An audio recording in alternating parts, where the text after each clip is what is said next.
اعوذ باللہ من الشیطان الرجیم بسم اللہ الرحمن الرحیم۔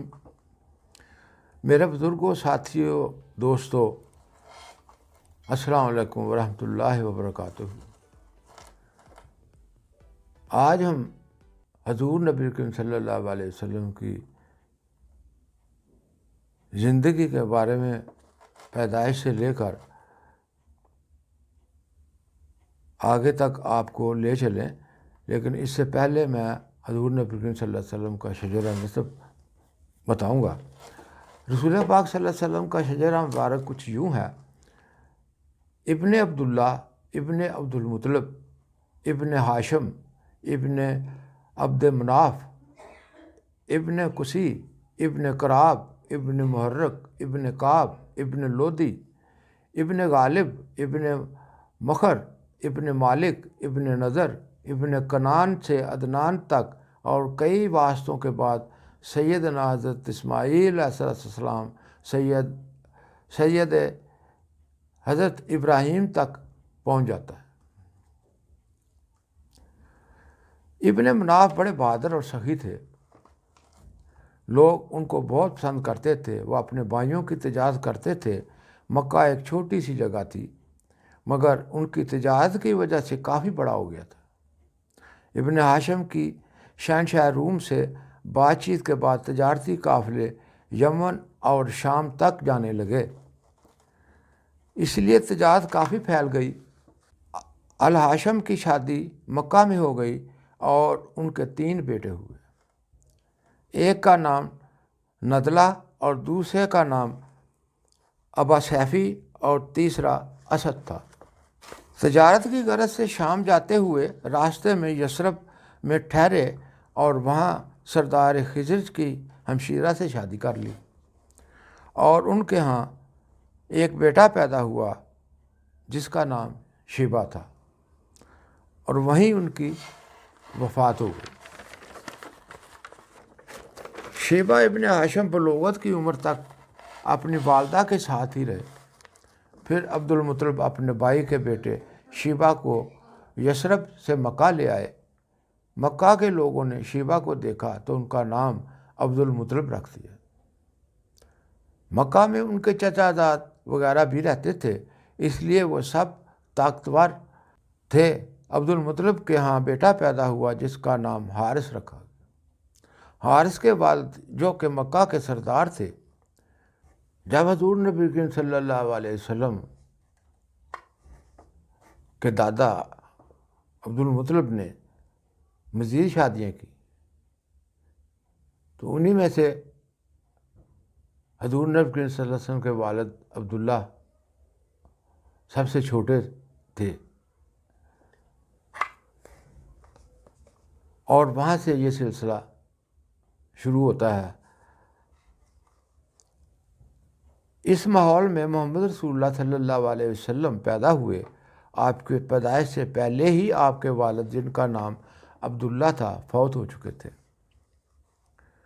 اور آپ کو اور آپ کی والدہ حضرت آمنہ کو ان کے دادا عبد المطلب نے اپنی کفایت میں لے لیا تھا۔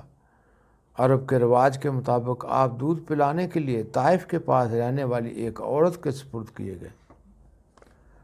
عرب لوگ اپنے بچوں کو دیہاتی عورتوں کے سپرد کر دیا کرتے تھے تا ان کی زبان صاف ہو جائے اور ان کی صحت تندرستی والی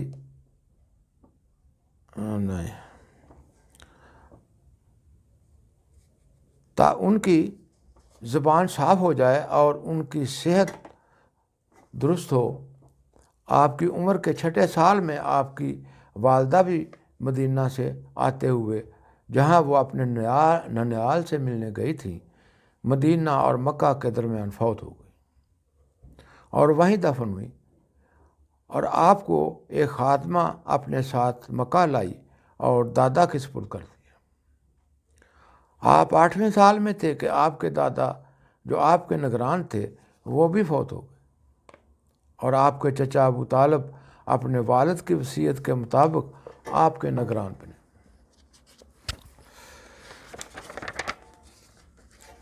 عرب سے باہر آپ کو 2-3 دفعہ جانے کا موقع ملا، جن میں سے ایک سفر آپ نے 12 سال کی عمر میں اپنے چچا ابو طالب کے ساتھ کیا، جو کہ تجارت کے لیے شام کی طرف گئے تھے۔ یہ سفر آپ کا غالباً شام کے جنوب مشرقی تجارتی شہروں تک ہی محدود تھا، کیونکہ اس سفر میں بیت المقدس وغیرہ جگہوں میں سے کسی کا ذکر نہیں آتا۔ اس کے بعد آپ جوانی تک مکہ میں ہی مقیم رہے۔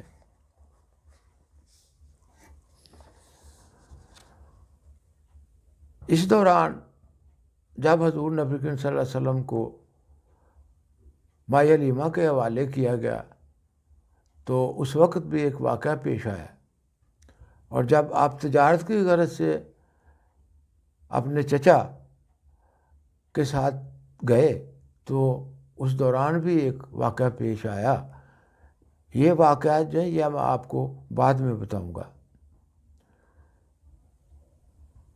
آپ کی طبیعت بچپن سے ہی سوچنے اور فکر کرنے کی طرف مائل تھی، اور لوگوں کی لڑائیوں جھگڑوں میں آپ دخل نہیں دیا کرتے تھے، بلکہ لڑائیوں اور فسادوں کے دور کرانے میں حصہ لیتے تھے۔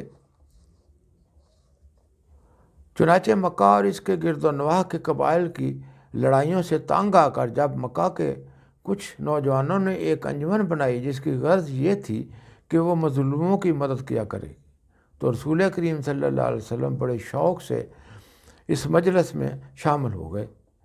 اس مجلس کے ممبروں نے ان الفاظ میں قسمیں کھائی تھیں کہ وہ مظلوموں کی مدد کریں گے اور ان کے حق ان کو لے کر دیں گے جب تک کہ سمندر میں ایک قطرہ پانی کا موجود ہے، اور اگر وہ ایسا نہیں کر سکیں گے تو وہ خود اپنے پاس سے مظلوم کا حق ادا کریں۔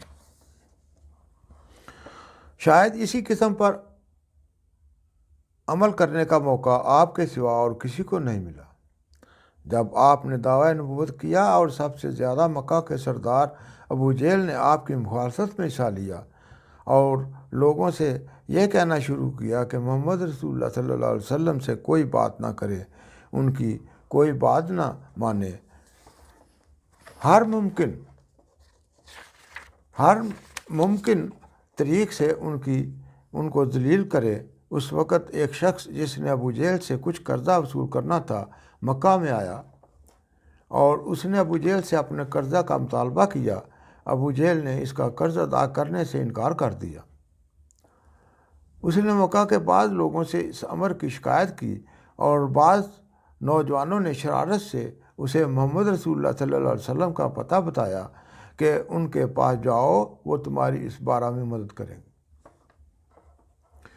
ان کی غرض یہ تھی کہ یا تو محمد رسول اللہ صلی اللہ علیہ وسلم اس مخالفت کے مد نظر جو مکہ والوں کی طرف سے عموماً اور ابو جہل کی طرف سے خصوصاً ہو رہی تھی، اس کی امداد کرنے سے انکار کر دیں گے اور اس طرح عربوں میں ذلیل ہو جائیں گے تو بس، اور قسم توڑنے والے کہلائیں گے، یا پھر آپ اس کی مدد کے لیے ابو جہل کے پاس جائیں گے اور وہ آپ کو ذلیل کر کے اپنے گھر سے نکال دے گا۔ جب محمد رسول اللہ صلی اللہ علیہ وسلم کے پاس وہ شخص گیا اور اس نے ابو جہل کی شکایت کی تو آپ بلا تعمل اٹھ کر اس کے ساتھ چل دیے اور ابو جہل کے دروازے پر جا کر دستک دی۔ ابو جہل گھر سے باہر نکلا اور دیکھا کہ اس کا قرض خواہ محمد رسول اللہ صلی اللہ علیہ وسلم کے ساتھ اس کے دروازے پر کھڑا ہے۔ آپ نے فوراً اسے توجہ دلائی کہ اس شخص کا تم نے فلاں حق دینا ہے، اس کو ادا کرو، اور ابو جہل نے بلا چونچراں اس کا حق اسے ادا کر دیا۔ جب شہر کے رؤساء نے ابو جہل کو ملامت کی کہ تم ہم سے تو یہ کہا کرتے تھے کہ محمد رسول اللہ صلی اللہ علیہ وسلم کو ذلیل کرو اور اس سے کوئی تعلق نہ رکھو، لیکن تم نے خود اس کی بات مانی اور اس کی عزت قائم کی، تو ابو جہل نے کہا خدا کی قسم اگر تم میری جگہ ہوتے تو تم بھی یہی کرتے۔ میں نے دیکھا کہ محمد رسول اللہ صلی اللہ علیہ وسلم کے دائیں اور بائیں مست اونٹ کھڑے ہیں جو میری گردن مروڑ کر مجھے ہلاک کرنا چاہتے ہیں۔ اللہ تعالیٰ ہی بہتر جانتا ہے کہ اس روایت میں کوئی صداقت ہے یا نہیں۔ آیا واقعہ میں اللہ تعالیٰ نے کوئی نشان دکھایا تھا یا صرف اس پر حق کا رعب چھا گیا اور اس نے یہ دیکھ کر سارے مکہ کو مطعون اور مقہور انسان ایک مظلوم کی حمایت کے جوش میں اکیلا بغیر کسی ظاہری مدد کے مکہ کے سردار کے دروازے پر کھڑا ہو کر کہتا ہے کہ اس شخص کا جو حق تم نے دینا ہے وہ ادا کر دو، تو حق کے رعب نے اس کی شرارت کی روح کو کچل دیا اور اسے سچائی کے آگے سر جھکانا پڑا۔ جب محمد رسول اللہ صلی اللہ علیہ وسلم 25 سال کے ہوئے تو آپ کی نیکی اور آپ کے تقویٰ کی شہرت عام طور پر پھیل چکی تھی۔ لوگ آپ کی طرف انگلیاں اٹھاتے اور کہتے یہ سچا انسان جا رہا ہے، یہ امانت والا انسان جا رہا ہے۔ یہ خبریں مکہ کی ایک مالدار بیوہ کو بھی پہنچی اور اس نے آپ کے چچا ابو طالب سے خواہش کی کہ وہ اپنے بھتیجے محمد رسول اللہ صلی اللہ علیہ وسلم سے کہیں کہ اس کا تجارتی مال جو شام کے تجارتی قافلہ کے ساتھ جا رہا ہے وہ اس کا انتظام اپنے ہاتھ میں لے لے۔ ابو طالب نے آپ سے ذکر کیا اور آپ نے اسے منظور کر لیا۔ اس سفر میں آپ کو بڑی کامیابی ہوئی اور امید سے زیادہ نفع کے ساتھ آپ لوٹے۔ ختیجہ رضی اللہ تعالیٰ عنہ نے محسوس کیا کہ یہ نفع صرف منڈیوں کے حالات کی وجہ سے نہیں بلکہ امیر قافلہ کی نیکی اور دیانت کی وجہ سے ہوا ہے۔ اس نے اپنے غلام میسرہ سے جو آپ کے ساتھ تھا آپ کے حالات دریافت کیے اور اس نے بھی اس کے خیال کی تائید کی اور بتایا کہ سفر میں جس دیانتداری اور خیر خواہی سے آپ نے کام کیا ہے وہ صرف آپ ہی کا حصہ تھا۔ اس بات کا حضرت ختیجہ رضی اللہ عنہ کی طبیعت پر خاص اثر ہوا، باوجود اس کے کہ وہ اس وقت 40 سال کی تھیں اور 2 دفعہ بیوہ ہو چکی تھی۔ انہوں نے اپنی ایک سہیلی کو رسول کریم صلی اللہ علیہ وسلم کے پاس بھجوایا تا معلوم کرے کہ کیا آپ ان سے شادی کرنے پر رضامند ہوں گے۔ وہ سہیلی آپ کے پاس آئی اور اس نے آپ سے پوچھا کہ آپ شادی کیوں نہیں کرتے؟ آپ نے کہا میرے پاس کوئی مال نہیں ہے جس سے میں شادی کروں۔ اس سہیلی نے کہا اگر یہ مشکل دور ہو جائے اور ایک شریف امیر عورت سے آپ کی شادی ہو جائے تو پھر آپ نے فرمایا وہ کون عورت ہے؟ اس نے کہا ختیجہ۔ آپ نے فرمایا میں اس تک کس طرح پہنچ سکتا ہوں؟ اس پر اس سہیلی نے کہا کہ یہ میرے ذمہ رہا۔ آپ نے فرمایا مجھے منظور ہے۔ تب ختیجہ رضی اللہ تعالیٰ عنہ نے آپ کے چچا کی معرفت شادی کا فیصلہ پختہ کیا اور آپ کی شادی حضرت ختیجہ رضی اللہ تعالیٰ عنہ سے ہوئی۔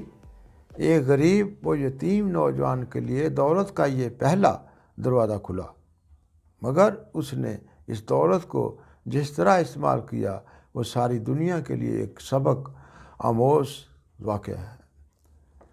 تو دوستو آج کے لیے اتنا ہی، کل انشاءاللہ پھر ملاقات ہوگی۔ السلام علیکم ورحمۃ اللہ وبرکاتہ۔